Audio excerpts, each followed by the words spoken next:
terima kasih atas kesempatan.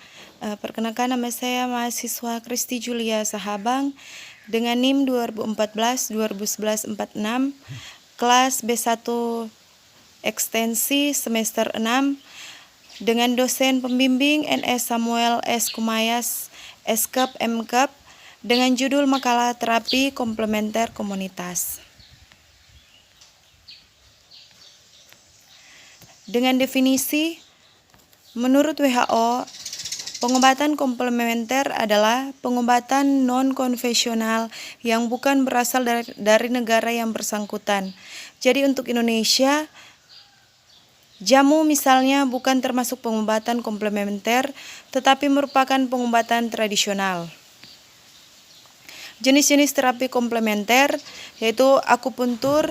Di Cina, praktek akupuntur telah dimulai dari zaman batu dengan menggunakan batu tajam atau biansi. Jarum batu akupuntur yang diperkirakan sudah ada sejak 300 SM ditemukan oleh ahli arkeolog di pedalaman Mongolia.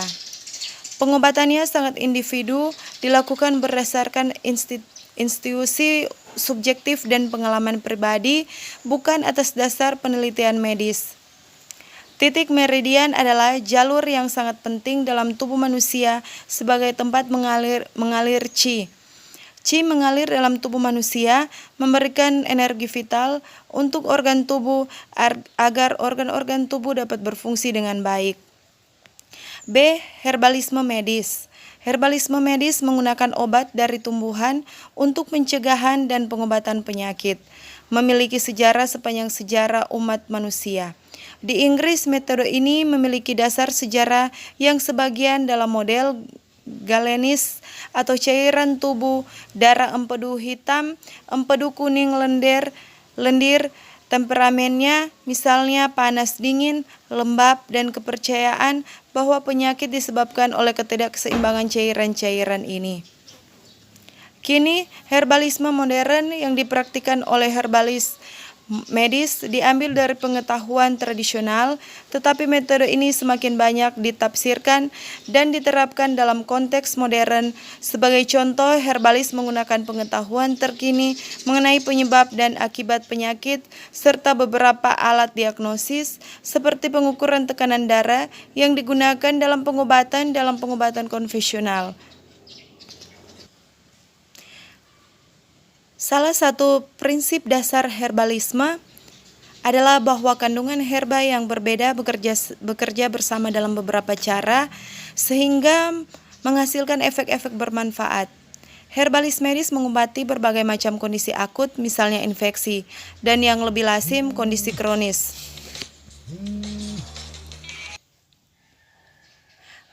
Beberapa contoh gangguan yang biasanya dikonsultasikan orang kepada herbalis yaitu pertama sindrom iritasi usus, sindrom premenstruasi, ketiga gejala-gejala, keempat menopause, kelima jenis-jenis artritis, keenam depresi, ketujuh jerawat dan kondisi lainnya, kedelapan sistitis, kesembilan migrain, kesepuluh sindrom lelah kronis. Herbalis biasanya merespon obat-obat herbal seperti tinktur, meskipun terkadang menggunakan formulasi yang lebih pekat, ekstra cair jika suatu resep memerlukan beberapa herbal. Tinktur dan ekstra cair dicampur menjadi suatu campuran. Beberapa herbalis akan menyiapkan bahan-bahan persediaan sendiri, sementara bahan yang lain dibeli dari pemasok khusus dan sebagian besar memberikan resep herbalnya sendiri. Formulasi oral lainnya atau tablet kapsul dan sediaan herbal topikal juga dapat diresepkan. Aromaterapi atau tumbuhan aromatis dan ekstranya telah digunakan pada kosmetik dan parfum serta untuk keperluan religius selama ribuan tahun.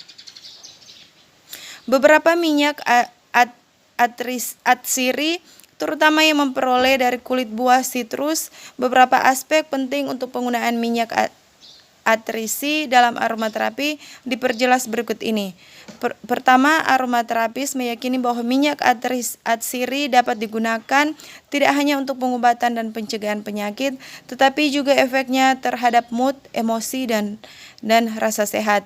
Kedua, aromaterapi diklaim sebagai suatu terapi holistik.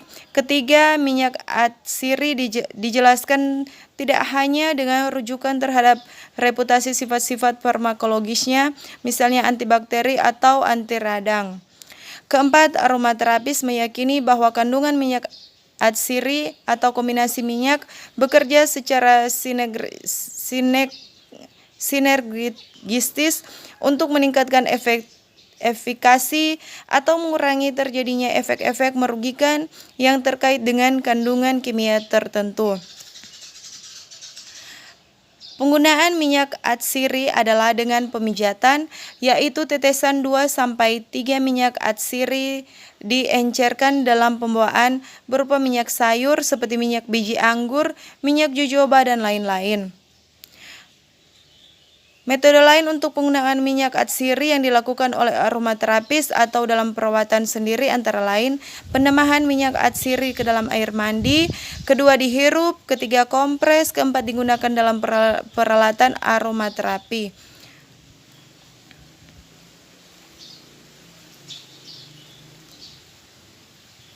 Berbagai jenis obat bunga banyak tersedia untuk dipilih sendiri dan terapi mandiri. Selain itu, beberapa orang menjalani pelatihan untuk menjadi praktisi pengobatan dengan bunga. Hal ini meliputi beberapa profesional pelayanan kesehatan seperti beberapa dokter umum yang menggunakan obat-obatan bunga beserta praktik medis konvensional yang mereka lakukan setiap hari. Perawat penting mengenal terapi komplementer karena masyarakat termasuk di Indonesia masih banyak yang menggunakan terapi tradisional. Menurut pengalaman penulis, selama praktek keperawatan di masyarakat lebih banyak melakukan tindakan awal dengan cara tradisional sebelum pergi ke pelayanan kesehatan, sehingga perlu pengetahuan yang cukup untuk membantu masyarakat dalam memberi informasi berbagai jenis tindakan. Peran perawat dan teknik dalam terapi komplementer pada keperawatan komunitas, yaitu peran perawat dalam terapi komplementer pada keperawatan komunitas. Peran perawat yang dapat dilakukan dari pengetahuan tentang terapi komplementer diantaranya sebagai konselor, pendidik kesehatan, peneliti, pemberi pelayanan langsung, koordinator, dan sebagai advokat. Teknik dalam terapi komplementer pada keperawatan komunitas. Di Indonesia ada 3 jenis teknik pengobatan komplementer yang telah ditetapkan oleh Departemen Kesehatan untuk dapat diintegrasikan ke dalam pelayanan konvensional, yaitu sebagai berikut. 1. Meditasi. Meditasi adalah suatu teknik yang memungkinkan seseorang mampu menggunakan kesadaran dan pengalamannya sehingga membuat seseorang lebih sadar akan dirinya. Kedua, terapi masase. Teknik ini dengan cara menekankan, mengusap, dan memanipulasi otot dan jaringan lunak lainnya pada tubuh. Ketiga, yoga, yaitu yoga merupakan suatu sarana untuk mencapai suatu tingkat aktivitas untuk pikiran dan jiwa agar berfungsi bersama secara harmonis. Keempat, Bekam dikenal dari masa kuno Cina dari Cina dan Timur Tengah sebagai salah satu teknik pengobatan terutama di dunia. Kelima, akupuntur, yaitu akupuntur medik yang dilakukan oleh dokter umum berdasarkan kompetensinya. Keenam, terapi hiperbarik. Terapi hiperbarik yaitu suatu metode terapi di mana pasien dimasukkan ke dalam sebuah ruangan yang memiliki tekanan udara 2-3 kali lebih besar daripada tekanan udara atmosfer. Ketujuh, terapi herbal medik. Terapi herbal medik yaitu terapi dengan menggunakan obat bahan alam, baik berupa herbal terstandar dalam kegiatan pelayanan penelitian maupun berupa fitofarmaka.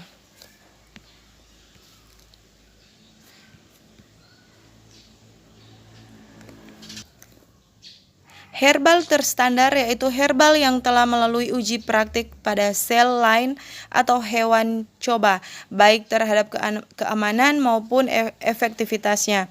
Terapi dengan menggunakan herbal ini akan diatur lebih lanjut oleh Departemen Kesehatan Republik Indonesia.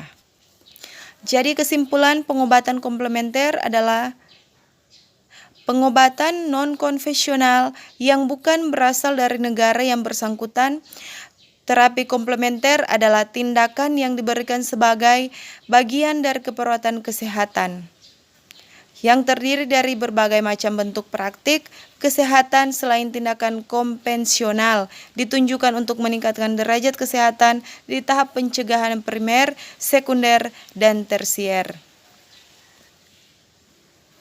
Demikian hasil pemaparan hasil makalah saya. Saya ucapkan banyak terima kasih. Selamat datang di Fakultas Keperawatan Universitas Pembangunan Indonesia Manado. Kampus asri dan elegan yang berdiri sejak tanggal 20 Januari tahun 2009, saat ini memiliki 2 program studi. Program studi ilmu keperawatan dengan gelar sarjana keperawatan dan program studi profesi nurse dengan gelar nurse. Menjadi nurse profesional adalah impian dan harapan banyak orang. Dengan visi menjadi program studi nurse yang menghasilkan nurse yang unggul, kompeten, dan profesional serta berdaya saing dalam bidang keperawatan gawat darurat pada tahun 2022. Kami memberi diri untuk mendidik perawat-perawat pemula dengan bekal ilmu, keterampilan, dan sikap profesional keperawatan tanpa memandang bulu. Jangan ragu-ragu, tetapkan pilihan Anda Dengan semangat, baku-baku bantu, baku backing pandai. Kami siap mencetak Anda menjadi nurse profesional.